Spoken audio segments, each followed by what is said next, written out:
Welcome to yet another episode of the BWP series. I want to talk about communication.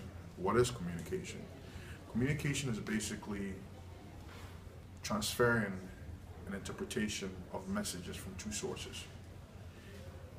In this particular case, we want to talk about the sources being two human beings.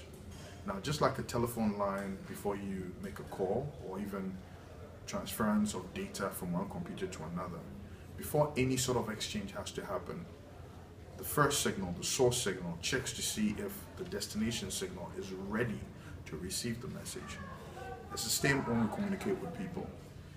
You always need to do what I like to call the golden rule, which is analyze your audience.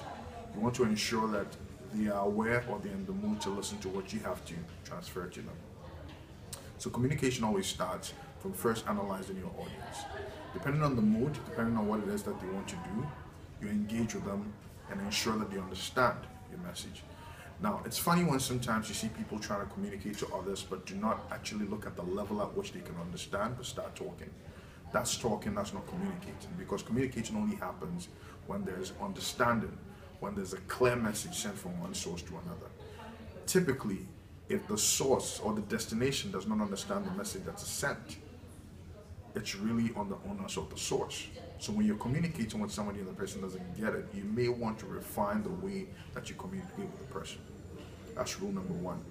Two, it usually helps if you break your communication into different parts.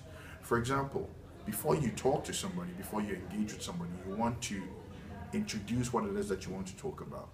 That makes the person decide if they want to listen to you or not. That kind of gives a precursor to what it is that you're going to talk about. So always make it a habit of always having an introduction to anything that you have to say, regardless of how short it is. Then the body is the chunk where you have most of the message. And then the conclusion, you try to summarize what it is that you talked about, and then also give a call to action. Always try to ensure that your messages have a purpose and that you tailor them based on the purpose. You can communicate to entertain, you can communicate to do business, you can communicate to encourage.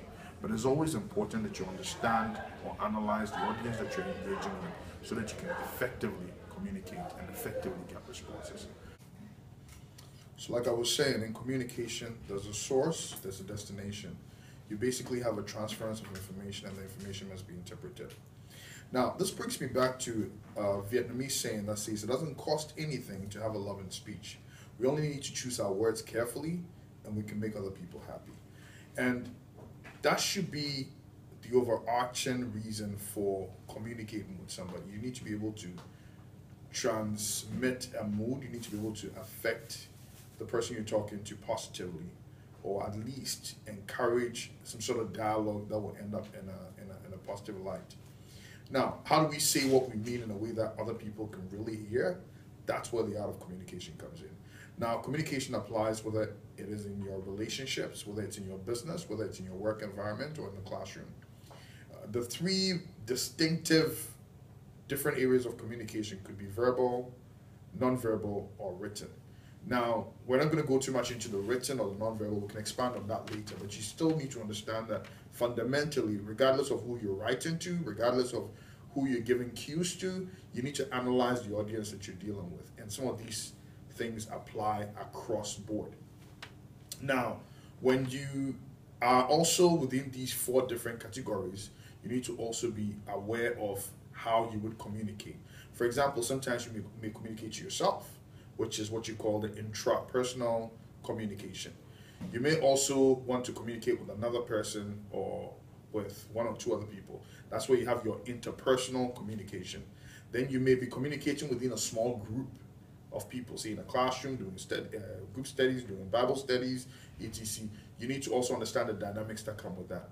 And then when you're in front of a lot of people, this is where your public speaking comes in, or public communication.